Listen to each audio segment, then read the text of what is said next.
Now, England's chance of keeping the Ashes alive look pretty much over, I'm afraid, after yet another miserable day down under. A Travis Head century, how good has he been, by the way, has left the Aussies with a lead of 356 and still 6 wickets left in hand. John is now to rubber faces. He did warn us. He did tell us, don't worry about it. There's a man we all laughed at when he predicted a 5-0 whitewash. Good morning to top Australia cricket journalist Malcolm Conn. Malcolm, good day, mate, and well done you. How you doing, Malcolm? Thank you, guys. Merry Christmas. And you, Malcolm. I can't even watch it now. I'm looking up, and it looks as if England now have just not given up, but just gone through the motions. Head and Carey once again been brilliant. Well, they have been, yes. Alex Carey, as we know, made 100 in the first innings, heading that way again in the second innings. Travis Head, 400s in a row, 4 consecutive test matches at the Adelaide Oval, his home ground, to the point where he actually got out and kissed the pitch. So it's been a terrific day for the record crowd again, who's packed in there. Looking at 200,000 over the 4 days. It should go that long, given that England have dropped a couple of catches. Malcolm, we can talk about a load of quality performances from the Australian team, but have you been impressed with anyone on the England team?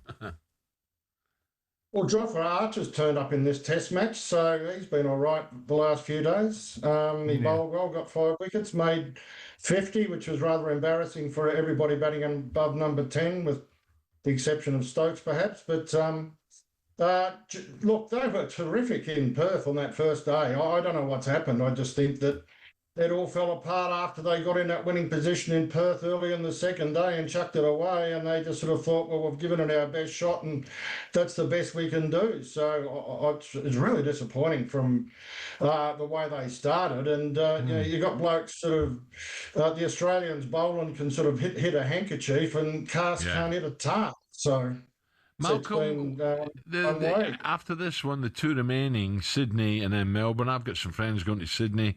Melbourne's a great one. Do you think it'll affect the capacity, the crowd at all, or will the Aussies go and just rub it in? Oh, mate, they're playing the Poms, and the Poms are getting beaten, so I reckon that tickets will be at a premium. I just think all this nonsense about being competitive, you don't go and watch the Poms when you want to be competitive. You go and watch them to watch the Australians play well and flog them. And so it's been a very entertaining summer so far. Yeah. And from Australia, who have we missed out? Nathan Lyon. Who have you really enjoyed watching? Oh, well, I think you pointed it out before. Travis Head sort of stepped up into that opening position and has really set the game alight. If you think back to the start of the series when Australia had bowlers in doubt and their top order was messy, and then Khawaja got injured and Head had to go to the top of the order. And if you think at the last test match when they only had one frontline bowler and still won by 8 wickets, it's been a remarkable performance really for a team that was sort of struggling in the batting and bowling department to actually dominate the series the way they have. Yeah. Malcolm, if you was an England fan, would you want the coach McCullum to step down after this performance? I don't know about step down. I just think reappraisal. And if he's not going to change his ways, well, yes, because it clearly hasn't worked. I mean, Bazball's been great fun, but Travball's been a lot more fun. Yeah. And it just hasn't stood up to scrutiny against top sides. They couldn't beat India at home. They can't beat Australia. So unless you can beat the top sides, you've got to find something else. Yeah. Well, Malcolm, listen, enjoy tomorrow's games. And the Aussies once again. I wish I'd have listened to you. We've got Coral, our bookmakers. Oh, it would have been a good price. In a moment, 5-0 would have been a great price. We should have listened to you, Malcolm.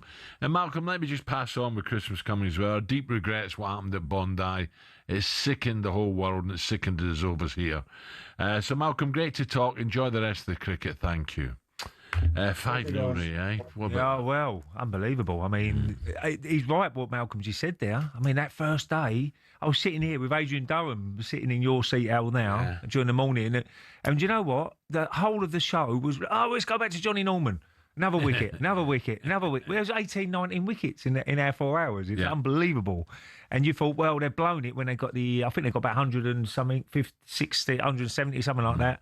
Oh, what a bad performance. Then England's bowling was unbelievable. It really was. And they haven't took that on. They haven't gone on from there, have they?